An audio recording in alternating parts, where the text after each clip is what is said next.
कहाँ भयो जो धो लोचन मूंद के बैठ रहे हो बक ध्यान लगायो नाथ फिरे लिए सात समुद्रन लोक गयो पर लोक गवायो बास कियो बखियान सो बैठ के ऐसे ही ऐसो बैस बितायो साच कहो सुन ले हो सब जिन प्रेम कियो तिन ही प्रभ पायो। Vaheguru Ji Ka Khalsa, Vaheguru Ji Ki Fateh. Welcome to lesson 6 of the United Sikh Movement of Volume 3 Dasam Bani Gurbani Study Curriculum. So today we are going to continue our discussion of the Dil Prasad Savaiye. In fact, we're actually going to end the discussion because, as I said last week, we're only doing 2 out of the 10 stanzas because of time constraints. So today we're going to be doing the 9th stanza. Last week we did the 2nd stanza. And this specific Bani is part of a bigger Bani called Akal Ustat. Last week we talked about that Bani a little bit. It literally means the praise of God. Akal, the timeless one, the praise of the timeless one. And actually next week we're going to continue going over Akal Ustat, but this is going to be our last lesson on the Prasad Savaiye, which again is within Akal Ustat. So I'm actually going to do things a little bit differently this week. I'm going to start discussing the last line, the 4th line of the stanza, before going to the 1st line. And I think it'll make a lot more sense that way. So actually, if you can flip over and go to the line, Sach kaho sun leho sabe, jin prem kiyo tinhi prapayo.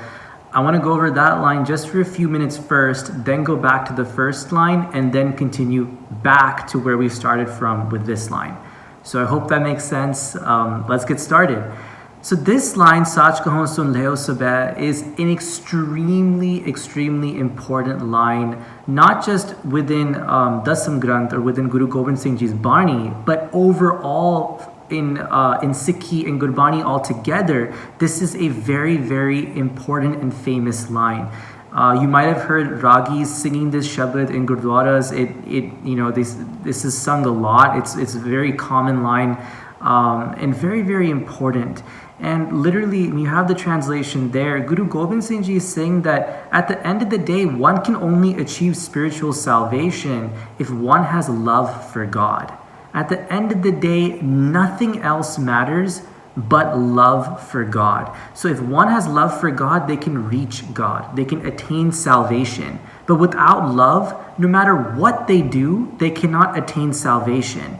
So just keep that idea in mind, and let's go back to the 1st line of this stanza. Kaha bheo jo do lochan mund ke baith rahe ho bhaktyan lagayo. Let's start there. So Guru Gobind Singh Ji is saying, what is the point of someone sitting there? A crane is a bird that has a very straight back. And he's talking about those individuals that sit down to meditate and they have their back very straight. Their posture is excellent. They have their eyes closed, and their hands might be folded. They're sitting cross-legged. They're in the perfect meditative position. And looking at them, maybe they're wearing very nice, clean clothes and just looking very pure. Someone may look at that person and be like, wow, that's a very spiritual person. That must be a person that's connected to God. Very impressed with that person. But Guru Gobind Singh Ji says that what is the point of acting in that way if that is all that you have?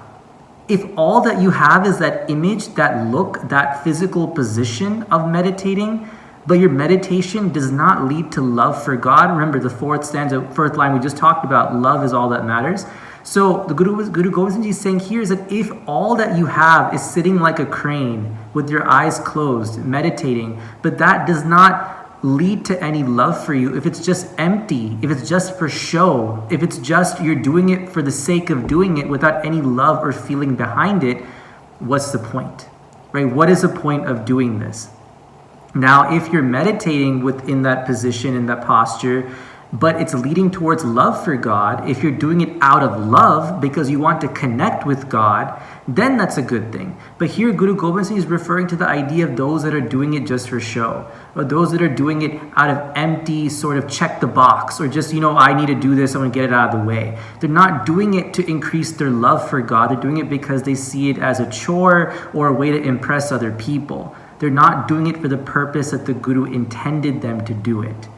And then the next line, Guru Gobind Singh says, what is the point of people going around and bathing at every single holy place in the world? Which is a very common ideal in Hinduism, which at the time, or even today, is the most populous religion in that area, in South Asia. And he's saying, what Guru Gobind Singh is saying, what is the point of this? If all you're going to do is walk around to different places, take a bath in those rivers, in those bodies of water, but that doesn't increase your love for God, then what is the point?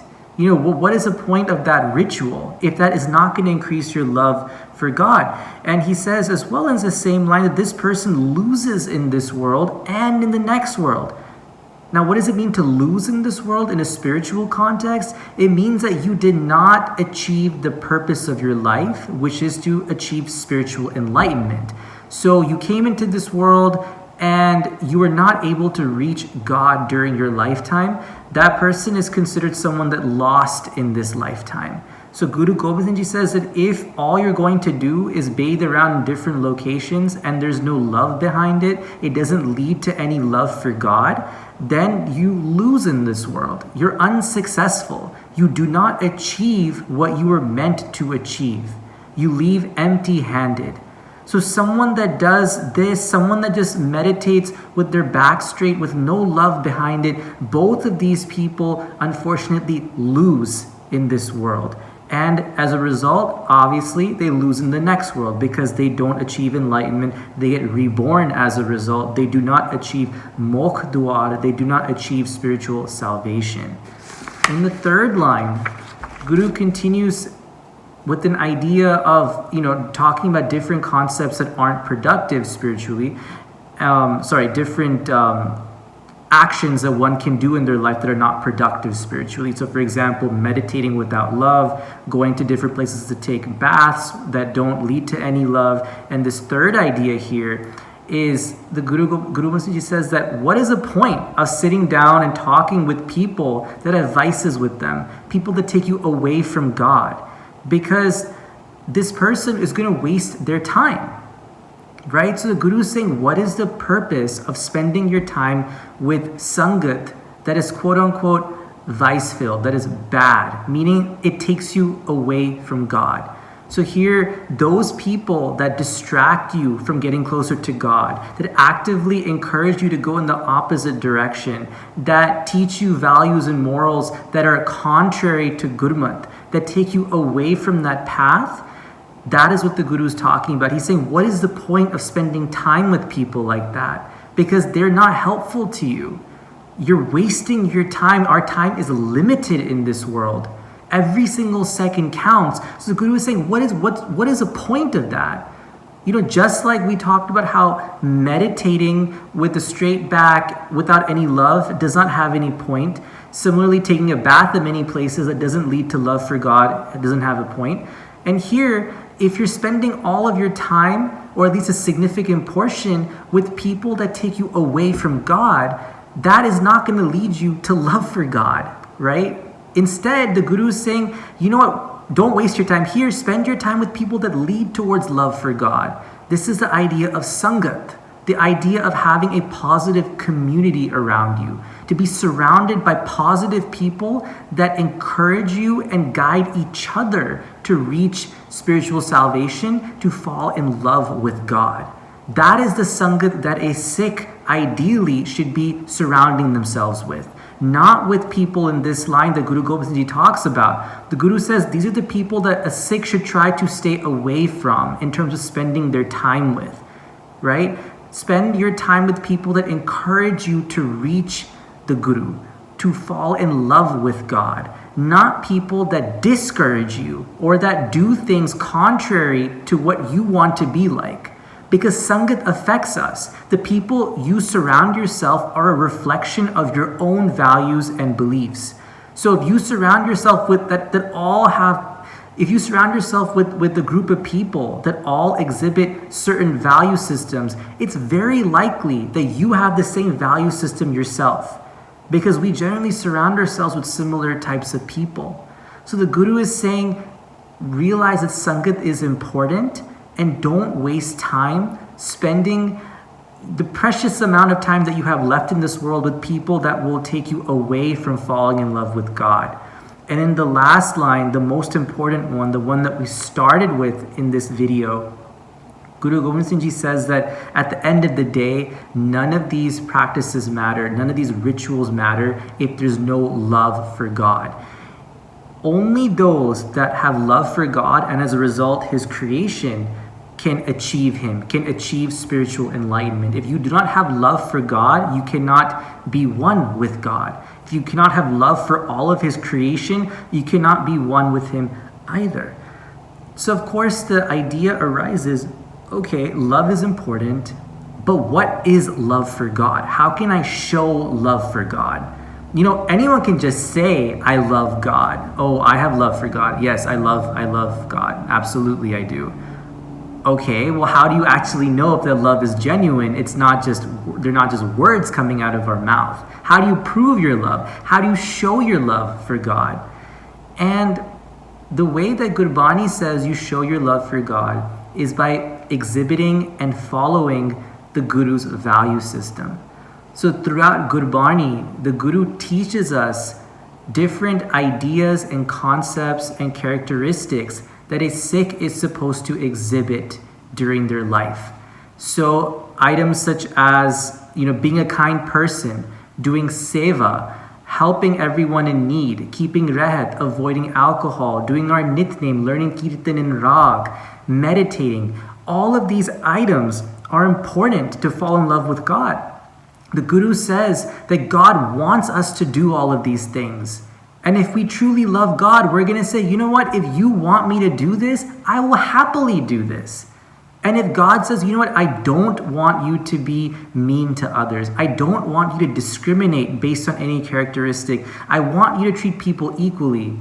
If you do what He says to do and you avoid the things He says to avoid, that depicts that you truly have love for God, because you're following what He's telling you to do. You love Him so much that you're willing to change your life based on what He is saying to do.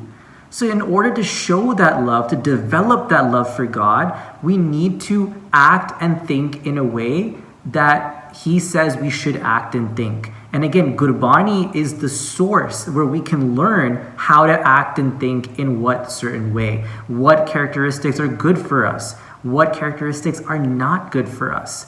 That's what Gurbani is all about. And that's what you're going to learn in Gurbani study as well. What the Guru is saying a Sikh should do versus what a Sikh shouldn't do.